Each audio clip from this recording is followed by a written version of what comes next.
So, here begins day 4 of our extended trek across the northern section of England along Hadrian's Wall from the west towards Newcastle in the east. Hi, I'm Warren Brand and welcome to another Linleys video. This segment is not too long but will include some epic views from some of the higher sections of the wall. Our Haltwhistle B&B was very comfortable last night.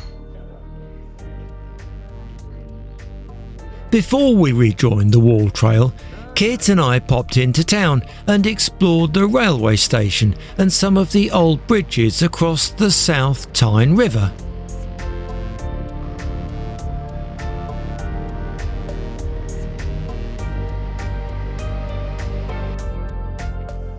The station has split platforms, a lovely footbridge tastefully restored to its former glorious Midlands colours, and a very fancy old-style signal box.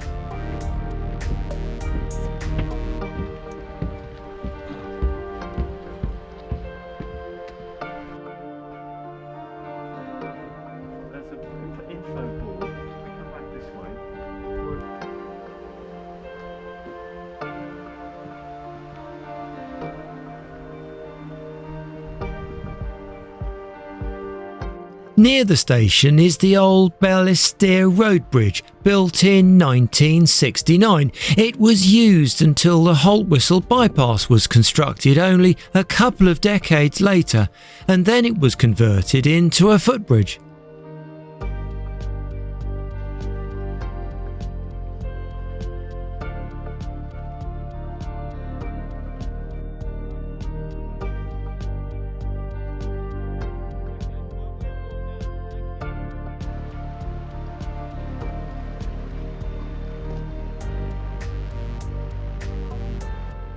Along the river a little, we found this disused railway bridge, which used to carry the railway branch line over the river down to Alston. The line closed in 1976, leaving this lovely bridge open as a footbridge. The southern section of the line has reopened as a preserved railway, running narrow gauge stock over an 8-mile length of track.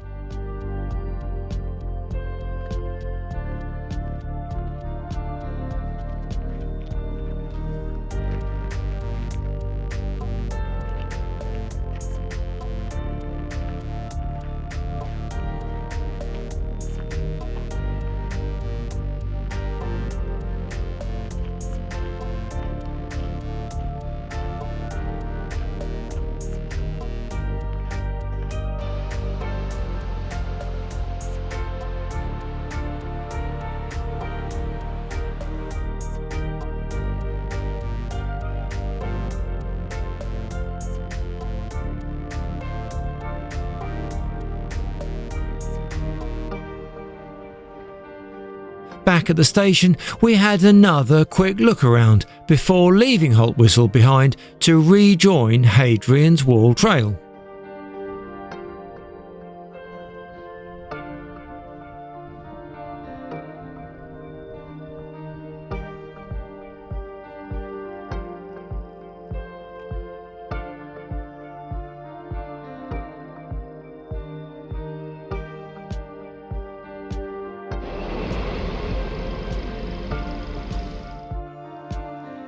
We had the little valley to return up through, with Haltwhistle burn flowing down the side next to the path.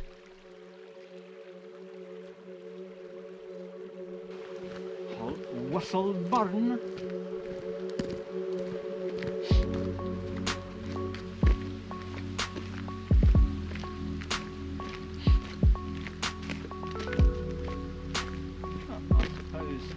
I think it is burn and not bear. Don't know. And we're not far.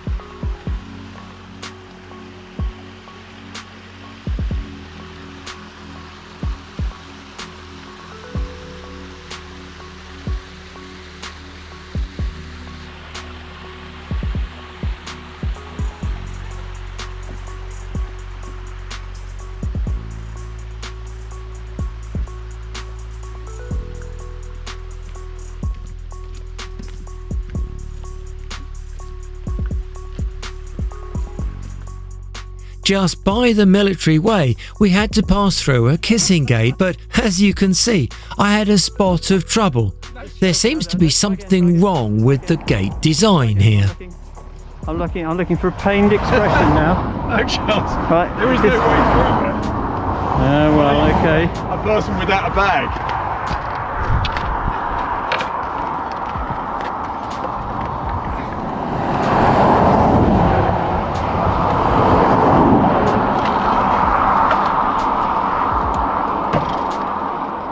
There is no sense to that.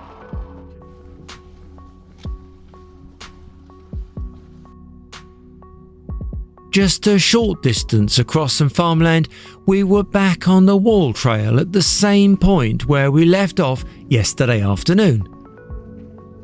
Just here is the old quarry, flooded now to form a very pretty little lake in the lowlands in the shadow of the next peak we're due to head over, following the wall as it continues easterly.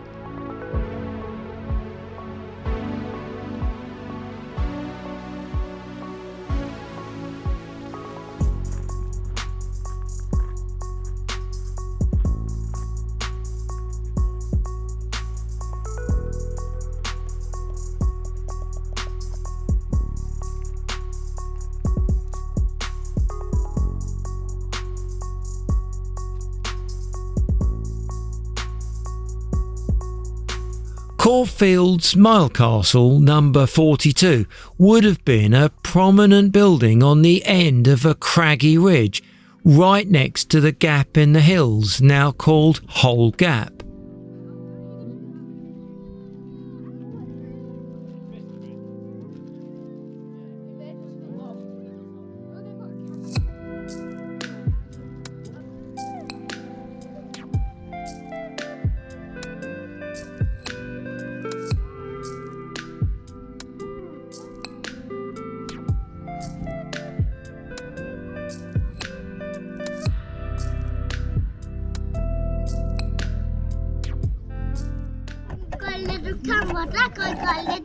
He does, and he's going to leave it there for a minute and then come back and pick it up.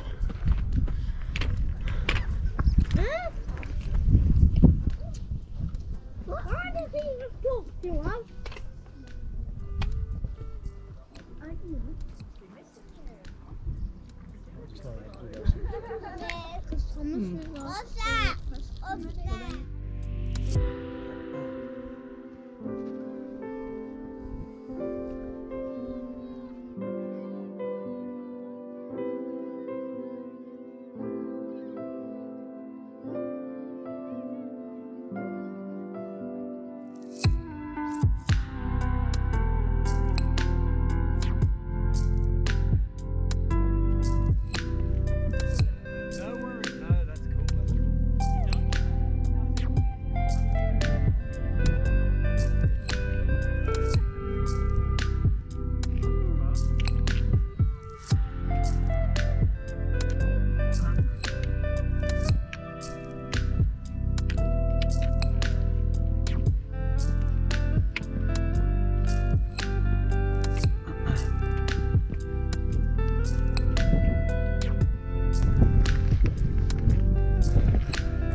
Yeah, it is. Yeah. What do you reckon this is?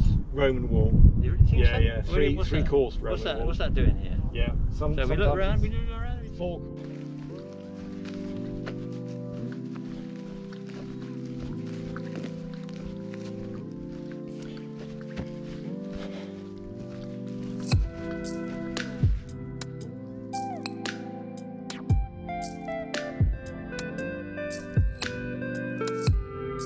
Turret number 41A stood near Core Gap, so placed to watch over the lower gap between the two higher crests along the ridge.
The highest section of the wall is on Windshield Crags, marked here boldly by the relatively modern trig point at 345 metres. We stop for a snack and a drink whilst enjoying the views all around. This is a popular spot along the wall. It's near to the road and the YHA centre at the Sill, where we will be this evening. There's not much to see of turret 39B, but this point on the wall marks the end of the main trail for us today. We've completed another 5 kilometres of the wall trail. Not a significant distance, but without doubt it's been lovely to be on the higher ground with the great views. There is a small road just nearby, and we followed this, walking south just half a kilometre to the Sill. The Sill is a brand new building combo with a YHA and a visitor centre sited along the military road next to the old Once Brewed pub. It's been open only a couple of years and replaces a much older stone building which has been here for decades.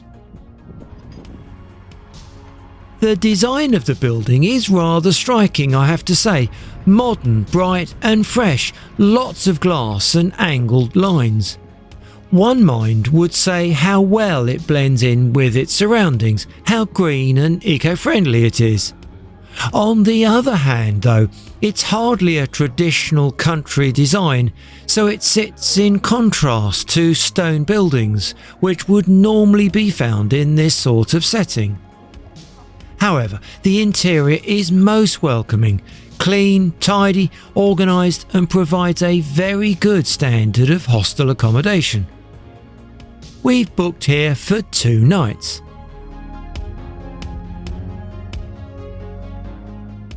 Next door is the well-known Once Brewed pub. Or is that Twice Brewed?